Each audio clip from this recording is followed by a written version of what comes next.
皆さんごきげんよう、上川薫です。今回取り上げる話題は、アメリカのトランプ大統領とロシアのプーチン大統領との間に電話会談が行われ、ウクライナでの停戦交渉の開始が合意されました。今回はこのウクライナ停戦交渉に関する要点のまとめと問題点についての解説、今後の展開などについても合わせて予測しておきましょう。まず、トランプ大統領とプーチン大統領との電話での交渉が行われていることについては、すでに以前の動画で解説しましたが、下準備となる出来事は様々起こっていました。まず、トランプ大統領からプーチン大統領に対する働きかけとしては、ロシアの顔を極力立てる形での停戦交渉を行うというメッセージが発せられていました。例えば、2014年、ロシアはウクライナのクリミア半島に対する侵略を行い、それ以後における戦いといったものが始まったわけですが、トランプ大統領はこうしたロシアの侵略に対しては、基本的には罪に問わない姿勢をとっています。この姿勢は現在の国防大臣についても同様の意見を表明し、ロシアによる侵略によって制圧された地域がウクライナに戻るといったことは非現実的だというような形でウクライナの主張を全く受け入れないことを表明しています。一方でロシアの侵略した地域についてはこれを認める方針を示しており、ウクライナにとっては非常に厳しい内容となっています。こうしたこともあってプーチン大統領にとってはトランプ大統領との間における停戦交渉を行う理由といったものが生まれたとみられます。今後の予定としては、サウジアラビアでこの停戦交渉がアメリカ・ロシア大統領の直接会談によって行われるだろうとされています。なぜ両国の首脳会談がサウジアラビアで行われるかについては、両国にとって極端に敵や味方ではないといった場所としてサウジアラビアが選ばれた可能性があります。サウジアラビアは以前であればアメリカにとっての友好国でしたが、現在ではそれほど仲のいいわけではありません。また、ロシアにとっても敵でも味方でもないといったような状況となっています。それでいて、お互いの国に直接会談の場所を設定すると、アメリカ側で開催すれば、ロシアの外交団のその周辺での諜報活動などをアメリカがした場合において問題化するかもしれませんし、同時にロシアで首脳会談を行った際にも同様の問題が発生します。それに比べればサウジアラビアのような第三国で行った方が双方にとって都合のいい場所とも言えるのです。ただ、ずっとサウジアラビアで会談を行うわけではなく、あくまでもそれは初期的な段階での話であり、その後においては双方、アメリカ、ロシアでのお互いでの首脳会談も考えられているそうです。さて、停戦交渉の主なまとめなのですが、トランプ大統領の掲げている条件としては、ある程度事前に話されていたものが挙げられていました。まず第一に、ウクライナの NATO 加盟は認めない。そして、停戦合意がなされた後であっても、アメリカは軍を派遣し、平和維持軍のような形でウクライナに関わることはない。代わりに、そういった平和維持活動については、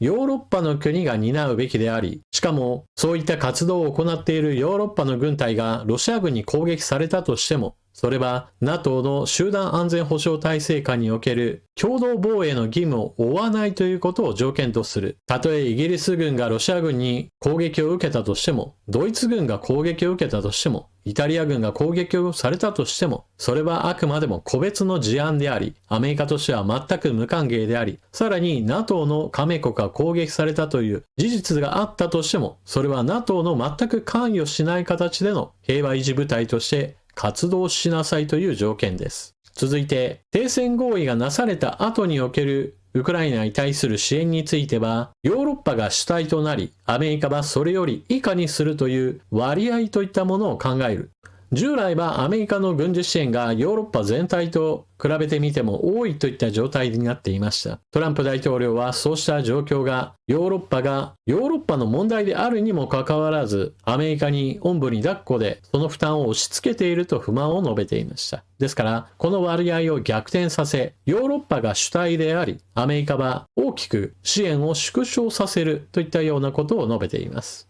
そのための予算の確保案として、ヨーロッパ諸国に対しては、軍事費が GDP の 5% を目安に大幅に増額し、その増やした予算をもってして、ウクライナに支援を続けようという話をしています。現在、アメリカの対 GDP 比の軍事予算は 3.3%、ヨーロッパ諸国における軍事費は平均的に言えば 2% に届いていない国もあり、一気に 5% にという話は非常に高いハードルです。ロシアと国境を接しているバルト三国や軍事費を大幅に積み増したポーランドのような国でも 5% を維持するのはちょっと難しいかもしれないほどのレベルです。こういった条件に関しては、まず第一に、ゼレンスキー大統領に対してトランプ大統領は電話で説明を行ったとされています。ウクライナとしては、まずはロシアで確保しているクルスク州の制圧地域を、ウクライナのどこかの地域でのロシア軍の占領地域と交換したいといった希望を出しています。どの場所について希望するかは分かってはいませんが、最低限、ロシア軍が占領している原子力発電所の地域については返還を求めることでしょう。ただ、こうしたお互いの制圧地域の交換条件については、プーチン大統領は拒否する方針を示しています。そしてヨーロッパ諸国からは反発の声が出ています。なぜならば、トランプ大統領の掲げた停戦条件というのは基本的には国際秩序を崩壊させるようなものだからです。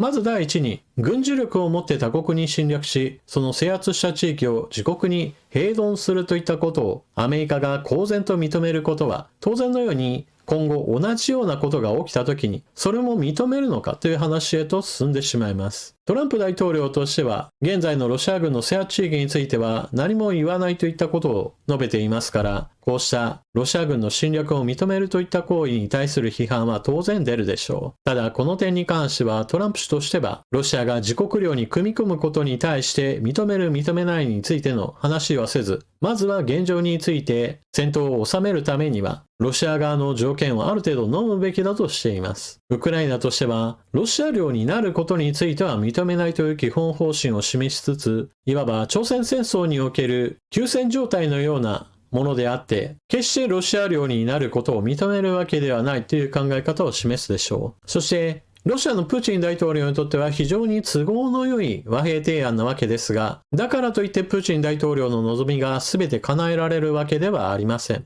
まず第一に、プーチン大統領の望みとしては、ゼレンスキー政権の退陣、ウクライナ軍の解体、NATO 非加盟、この3つについて要求していたわけですが、完全に受け入れられるのは NATO への非加盟の1項目となっています。ウクライナ軍は解体されませんし、ゼレンスキー政権については停戦交渉が終わった後の大統領選挙といった具合にして民主主義に委ねられることとなり、強制退陣といったわけではありません。ただ、そうした最終目標については温存することができます。あくまでも和平提案というのは一時的なものであって終戦提案ではありません。ですから、ロシア軍の陣容を整えることができれば、再び侵攻を開始することはいつでもできるわけです。現在のロシア軍の陣容が非常に問題を抱えていることはこれまで何度となく解説してきました。ソ連時代に作られた戦闘車両類についての再製品はそのほとんどが戦場で鉄くずに変わってしまいました。戦車がなければ民間車両で良いし、民間車両がないんであれば、バイクでも、電動キックスケーターであろうとも、幸運機であろうとも、何でもいいわとどんどん質が下がっていく状況といったものが続いていたわけで、時間をかければこれらについては順次回復していくことができます。ロバを使うのをやめて、輸送トラックに切り替えることもできるし、民間の輸送トラックから今度は走行付きの重装甲の軍用トラックへと復活させることも時間さえかければ問題なく行うことができます。前線に古めかしい戦車ばかりだったものが最新式の戦車を並べるのも、これもまた年月をかければ復活させることができるでしょう。そして、ここから問題なのはそうした未来における問題です。アメリカが公然と他国に軍事侵略しても、その領土を実質支配しても良いという考えであるならば、特にこれまで我慢していた国が我慢しなくてもいいと考えるようになったとしても、何の不思議でもなくなる世界へと進んでしまうわけです。さて、ここで大きな問題なのは東アジア情勢です。ロシアと同じく中国は国連常任理事国であり、常任理事国による侵略は、たとえ加盟国の過半数が非難したとしても、これを止める手立てはないというのは、ロシアが証明してみせました。同様にして中国が台湾に対する包囲攻撃などを行った場合において、国連は同様にして無力であり、さらに台湾の場合は、どこかの国と軍事同盟を結んでいるわけではありませんから、同様にして誰も防衛義務を負うわけではありません。今回トランプ大統領が示したように、攻撃したいものは攻撃し、それによって後で停戦交渉を行うといった方式であれば、台湾情勢が悪化し、戦闘が勃発したとしても、まあ、ロシアと同じことだよねという形で、誰も止めることのできない戦争といったものが、またしばらく始まり、続いていくといったことが十分予測できるわけです。なお、ここで問題になるのが、トランプ政権の対中国政策の考え方です。トランプ大統領は、Make America Great Again、